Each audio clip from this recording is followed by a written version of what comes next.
શ્રી ગણેશાય નમઃ. નમસ્કાર દર્શક મિત્રો.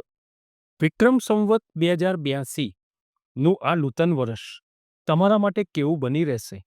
કારતક મહિનાથી આસો વદ અમાસ સુધી એટલે કે આવતી દિવાળી સુધીનો સમય તમારા માટે કેવો રહેશે તે વિશેની માહિતી આપણે જોઈએ. તો સૌપ્રથમ તમને આ નૂતન વર્ષના હાર્દિક અભિનંદન. સૌપ્રથમ જોઈએ તો રાશિ ભવિષ્ય એ એક માર્ગદર્શન છે. તમારે ચંદ્ર જે રાશિના હોય એ મુજબ જોવાનું રહેશે. ગુરુ કૃપાથી વિક્રમ સંવત 2082નું આ જે રાશિ ભવિષ્ય તમને કહીએ છીએ એ તમારા ગ્રહોની અસરને ધ્યાનમાં રાખીને આ બતાવવામાં આવે છે. ગોચરના ગ્રહો એમાં તમારા જન્મના ગ્રહોની પણ અસર જોવાશે. બીજું, તમારી જન્મ લગ્ન કુંડળીમાં જે લગ્ન હશે એ પણ તમારે એનાથી પણ તમે જોઈ શકશો, અથવા તો જન્મચંદ્ર રાશિથી પણ, એટલે કે જે નામથી તમને બોલાવવામાં આવે છે એ રાશિથી પણ તમે આમાં જોઈ શકશો. કેમ કે ઘણાનું એવું હોય છે કે આ રીતે થતું નથી, તો કદાચ રાશિ જો પરફેક્ટ ના હોય તો પણ આવું બની શકતું હોય છે. તો તમારે જન્મની રાશિ પરફેક્ટ હોય તો રાશિ પ્રમાણે પણ જોઈ શકો, અને જે જન્મ કુંડળી હોય તો તમે કુંડળીમાં જે લગ્ન છે પહેલું જે લખેલું એના ઉપરથી તમે જોઈ શકો, અને બંને જુઓ છો અને બંને તમારા માટે સારું છે તો આ સમય તમારા માટે ખૂબ જ ઉત્તમ છે. કન્યા રાશિ અક્ષર પઠાણા. શારીરિક આર્થિક સુખાકારી. વિક્રમ સંવત 2082નું આ નૂતન વર્ષ તમારી બુધની અધિપત્યવાળી કન્યા રાશિ માટે વર્ષના પ્રારંભમાં જ તમારી રાશિના સ્વામી અને વાણીના કારક બુધ શુક્રની તુલા રાશિમાં રહેશે, જે તમારી રાશિથી બીજા સ્થાનેથી રહેતા અહીંયા સૂર્યમંગળ પણ સાથે છે. તમારે અહીંયા તમારા પરાક્રમ, તમારા મહેનતનું શુભ ફળ મળી રહે. બીજું, તમે વાણીથી વ્યવસાય સારો કરી શકો. અહીંયા તમારી શારીરિક સુખાકારી પણ સારી જોવાય, પરંતુ અમુક સમય નાની નાની વાતોમાં ગુસ્સો આવી શકે. જો તમારી જન્મકુંડળીમાં સૂર્યમંગળ અથવા મંગળ રાહુ સાથે હશે, આ ગુસ્સો તમારો વધારે હોઈ શકે.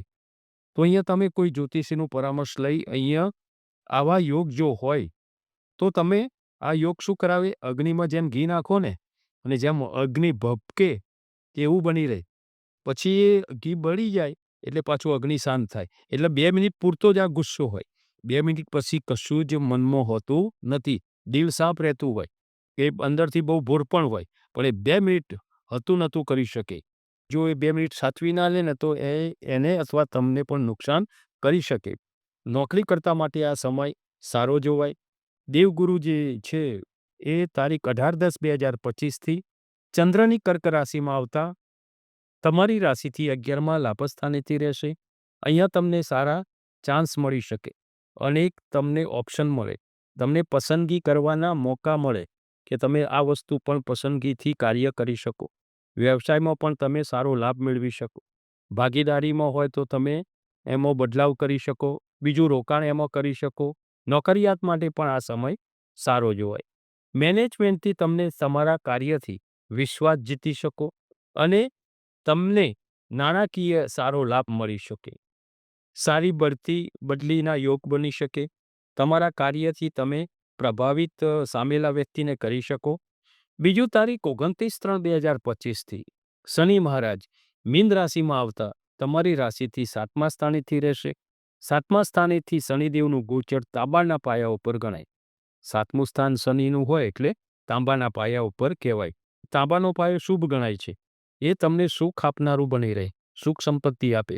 આર્થિક બાબતે આ વર્ષ સારું જોવાશે. આવકમાં વધારો થઈ શકે.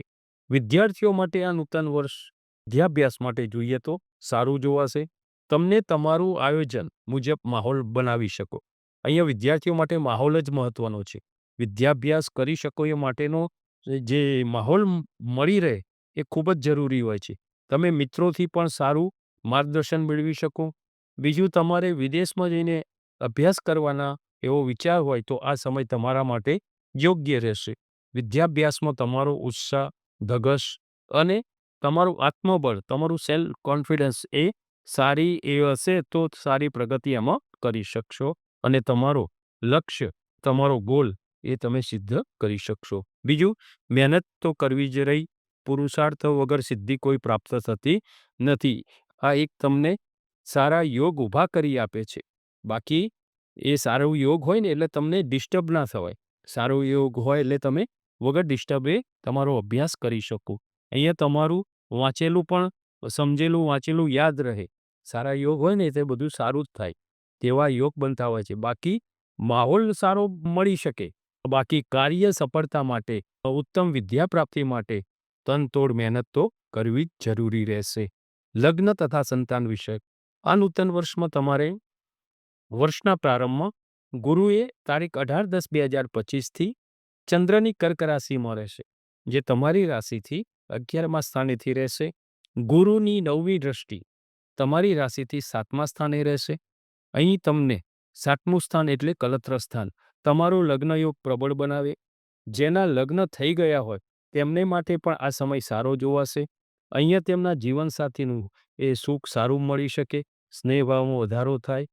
બીજું, શનિદેવની પણ મીન રાશિમાં આવવું 29-3-2025થી એ મીન રાશિમાં આવતા તમારી રાશિથી 7મા કલત્ર સ્થાનેથી રહેતા સ્થાન વૃદ્ધિ કરો શનિ. 7મા સ્થાને શનિ કલત્ર ભાવમાં રહેતા અહીંયા તમને એ સ્થાનની વૃદ્ધિ કરે એટલે કલત્ર સુખ એટલે તમારા પાર્ટનરનું સુખ, તમારા જીવનસાથીનું સુખ અહીંયા સારું, સ્નેહ પણ સારો, પ્રેમ પણ સારો મળી શકે.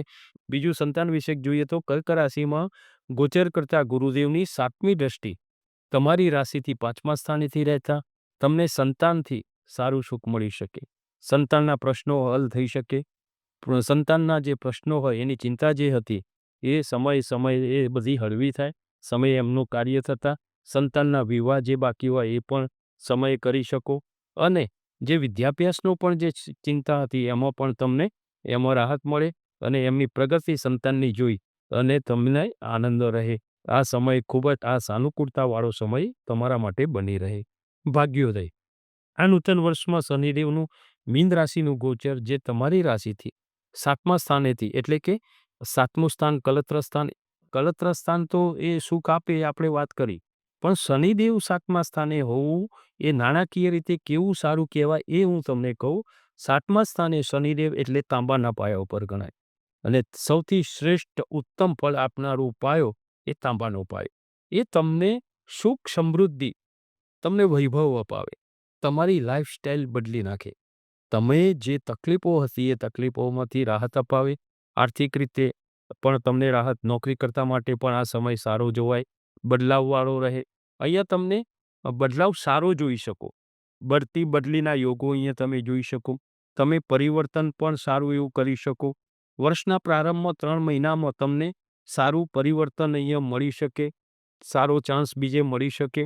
જો તમારા જન્મના ગ્રહોનો યોગ સારો હશે તો આ વર્ષ તમારા માટે ખૂબ જ પરિવર્તનશીલ, બદલાવવાળું અને તમારું લાઈફસ્ટાઈલ ચેન્જ કરવાવાળું ગેમ ચેન્જર કે છે ને એના જેવું આ વર્ષ બની રહેશે. પણ એના માટે તમારા જન્મના ગ્રહોની સાનુકૂળતા પણ જરૂરી બની રહેશે.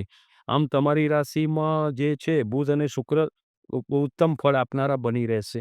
સ્થાવર મિલકત વિશે જોઈએ તો આ નૂતન વર્ષમાં તમને તમારા રોકાણોના લાભથી કોઈ મિલકત વસાવી શકો, નવું મકાન લઈ શકો, તમે પસંદગીની ગાડી પણ લઈ શકો. તમારા જૂના મિલકતમાંથી એના વેચાણથી કોઈ સારો લાભ મેળવી શકો. વડીલોપાર્જિત મિલકતોમાંથી તમે ઘણા સમયથી જે ઉકેલ ના આવતો હોય તો આ વર્ષે તેને તમે એનો નિવેડો લાવી શકો. તમે તમારું જૂનું કરજ હોય, દેવું હોય એ પણ અહીંયા તમે ચૂકવી શકો અને દેવામાંથી મુક્તિ પણ મેળવી શકો.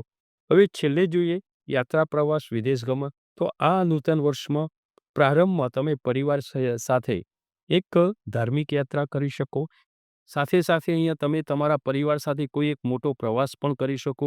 બીજું, અહીં તમને વિદેશ ગમનમાં હજુ થોડો સમય વધુ લાગી શકશે. તમારા નોકરી ધંધાને લઈને મોટો એક પ્રવાસ કરી શકો. ઉપાય તરીકે તમારે આ વર્ષમાં તમારે ઉપાય તરીકે બીજું તો કંઈ નથી, પણ તમારે શિવજીની ભક્તિ વધારે કરવી, તો જેનાથી જે કોઈ અમુક નાની મોટી તકલીફો છે એનાથી તમે રાહત મેળવી શકો. અને તમારે રાશિના જે સ્વામી છે બુધ, એ શક્ય હોય તો તમારે બુધ રત્ન ચાંદીમાં બુધવારે સારા મુહૂર્તમાં કોઈનું માર્ગદર્શન લઈને ધારણ કરવું. આ હતું વિક્રમ સંવત 2082નું આ નૂતન વર્ષ તમારી કન્યા રાશિ માટે કેવું રહેશે તે વિશેની માહિતી.